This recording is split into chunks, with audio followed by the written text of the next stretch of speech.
আজকে রান্না করবো কচুর পাতা। ওই জন্য আমি এই যে ছোট ছোট কচুর শাকগুনা আছে না, ডাইগিয়া হুদ্দা, এই যে অনেক আছে।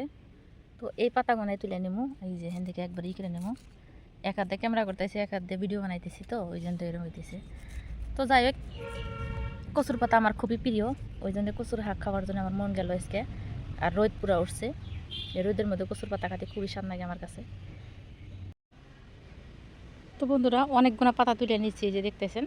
তো এখন আমি রান্না করবো, তার জন্য ধুয়ে এটার মধ্যে পরিষ্কার করে নিয়ে নেবো। এখন কচুর পাতাগুনা ধুয়ে পরিষ্কার করে নিছি, অল্প পানিটা জোরবার দিছিলাম, পানি ঝরে গেছে গা।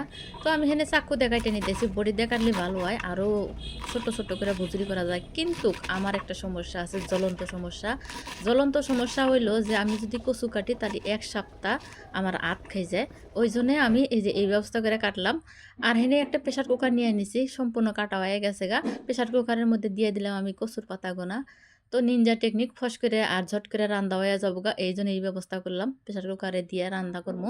দিয়ে দিলাম গোটা রসুন, তারপর দিয়ে দিলাম অনেকগুলো কাঁচামরিচ। আমি হেনে পাউডার মরিচ ব্যবহার করবো না, খালি কাঁচামরিচ দিয়ে ব্যবহার করবো। এই পরিমাণ মতো দিয়ে দিলাম। তারপর দিয়ে দিলাম স্বাদ মতো নুন, দিয়ে সামান্য পরিমাণে পানি দিয়ে রাখবো। পানিটা না দিলেও হবো, কিন্তু আমি তাও সামান্য পরিমাণে দিলাম, আমি চিটি বেশি করে দেবো তার জন্যে।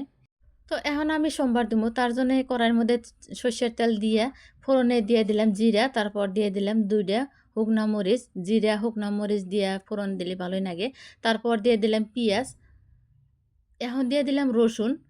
তো আমি গোটা রসুন দিয়েছিলাম, আর সোমবারের মধ্যে রসুন দিয়ে দিলাম, দিয়ে এটা ভালো করে বাইচা নিমু।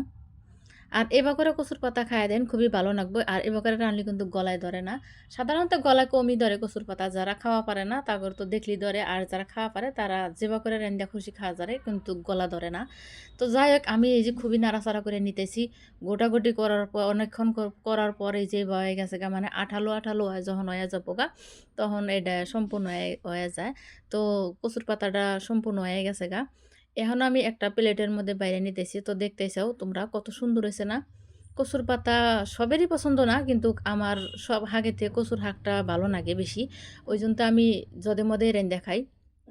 তো যাই হোক বন্ধুরা, আমি খুবই সহজ করে তোমার হাতে এই ভিডিওটা শেয়ার করলাম। এই ভিডিওটা যদি তোমার ভালো লাগে, লাইক শেয়ার কমেন্ট করে দিও। আর আবারও আসবো নতুন কোনো রেসিপি নিয়ে। তত টাইম তোমরা সুস্থ থাকো, ভালো থাকো, আমার পাশে থাকো সব সময়।